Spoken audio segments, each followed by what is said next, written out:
Pemerintah kembali menutup pintu masuk warga negara asing ke Indonesia sejak 1 hingga 14 Januari 2021. Langkah ini diambil mengingat munculnya varian baru COVID-19 dari Inggris yang bertujuan untuk menyelamatkan masyarakat dari penyebaran virus mematikan tersebut.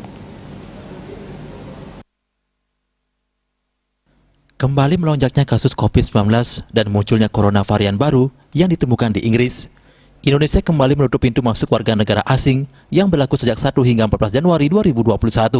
Atas kondisi ini, Bali yang sempat diharapkan dibuka untuk wisatawan mancanegara di awal tahun 2021 kembali mengalami hambatan. Menanggapi hal tersebut, pelaku pariwisata Anak Agung Tri Chandra Arke mengatakan, kondisi ini tentu sangat merugikan bagi para pelaku pariwisata. Namun dari kebijakan tersebut, tujuannya sangat baik untuk menyelamatkan masyarakat dari penyebaran COVID-19.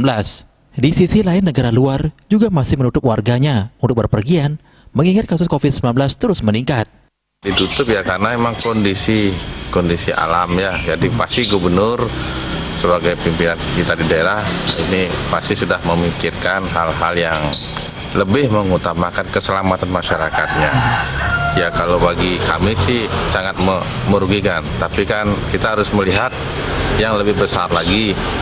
Jadi pimpinan kita sudah sama dengan baru masuk Bali harus di swab, itu kan bagian dari menyelamatkan masyarakat juga kan gitu.